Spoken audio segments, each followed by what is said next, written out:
Welcome to my podcast, Access Your Inner Divine. My name is Danielle and I'm the host. In this episode, I'm going to give you 4 practical, simple to do exercises to help you get over your vision drought. This is one of the most frustrating things that can happen to us on our spiritual path, especially if you feel like it is your strongest intuitive sense and you've been relying on it to keep you engaged in meditations, astral traveling, dream work, or other personal energy work. It can feel really disheartening when one day you're visioning and having incredible mind journeys and vivid dreams, and the next day you're completely blank and unable to conjure up even a simple image in your mind. You might even ask your mind's eye, like I did, "Are you constipated? What the hell is going on here?"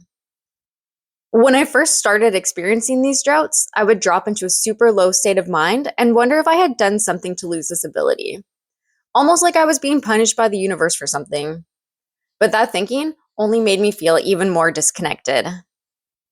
I believe now that this loss will not last forever. And I believe that if you had the ability to clearly see images and scenes playing out in your mind at one point, then that ability will never be lost for good.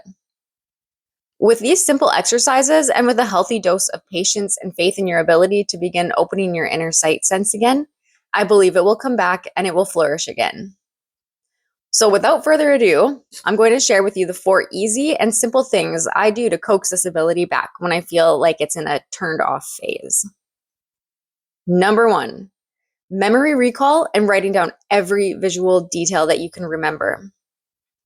So in this exercise, I want you to take some time to reflect on an impactful memory. I suggest one of your happiest memories because this will not only help with the visualization aspect, but it just feels good and is really uplifting. This exercise will help oil the chains as you stretch your brain to pull information in a visual way. It really helps if the memory causes a visceral reaction and makes you feel strong feelings or emotions that are tied to that past experience or dream. Even if you can't specifically remember all the details, try remembering or even recreating what was in the background. What colors stood out? What were you or the other people wearing? What emotions or personalities were they portraying? Was there furniture? If so, what did it look like? What did it feel like? If you could just reach out and touch it. It's so powerful to integrate your other senses into this exercise, like kinesthetic, audio, and even smells or tastes. I've noticed by doing this exercise myself that those extra senses help to bring an extra dimension of vividness. This is the goal. You don't have to share this exercise you're doing with anybody. So if you must recreate these gaps as in the things you would consider mundane, like the background, objects, etc., that can be easily forgotten, it does not matter. This is purely to get your inner vision senses back up and running. If it feels too forced to add in recreations, then hold back on that and just focus purely on what is able to come to your inner movie screen. The more you do this, the more details will start to come over time.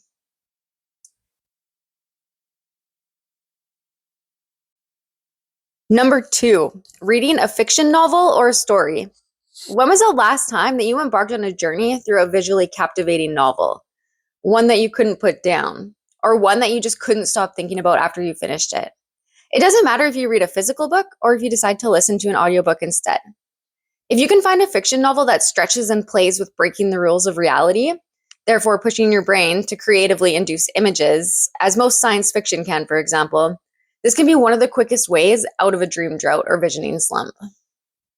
Perhaps a bit risque, if you will, I highly recommend what people nowadays call smut because it really piques a human's curiosity and can make you want to visualize it in a kind of taboo, fun way.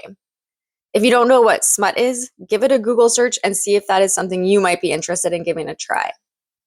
I'm also a really big fan of Stephen King. My dad gave me his entire collection, and all of his books are written in a show instead of tell kind of way.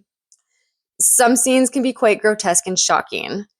If you like a well-written horror, I promise you that reading most of his books will invoke and wake up your inner vision. I know that smut, horror, or science fiction is not exactly everybody's forte, so if those subjects don't appeal to you, you can still awaken your inner sight by finding other fiction stories or novels that draw you in and make you unable to stop yourself from visualizing what the author is conveying. This is one of my favorite ways of reawakening my clairvoyant ability, and it's also been the fastest way I've experienced calling my inner sight back to me. Number 3, focus on other senses. So sometimes your brain just needs a break. Maybe you're stressed or you're anxious about something. It could just be a phase where your mind is like, nope, I just don't want to right now.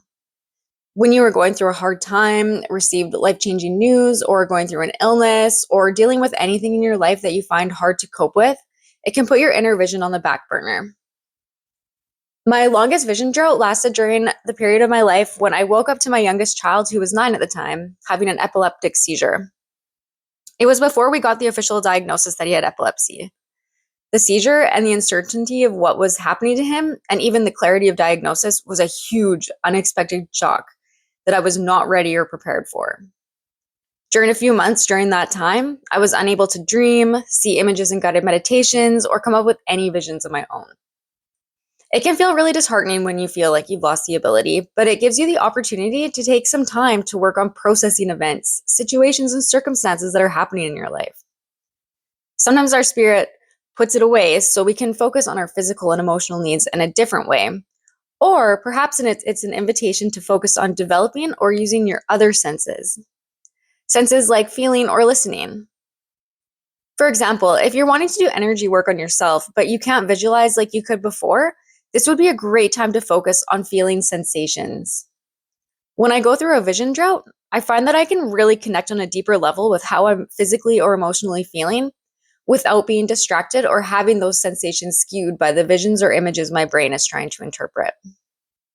I can fully feel myself grounding. I'm able to jump straight to intuitively receiving inspiration and messages from the divine or my spirit team.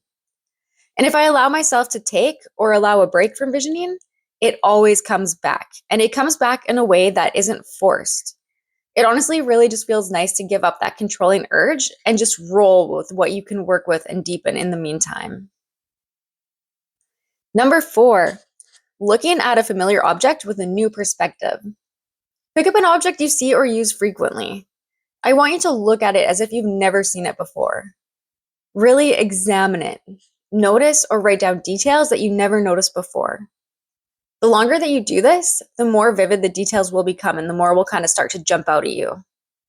And the more you practice this with your eyes open, the more you start to sharpen your ability to perceive more details in your visioning sense.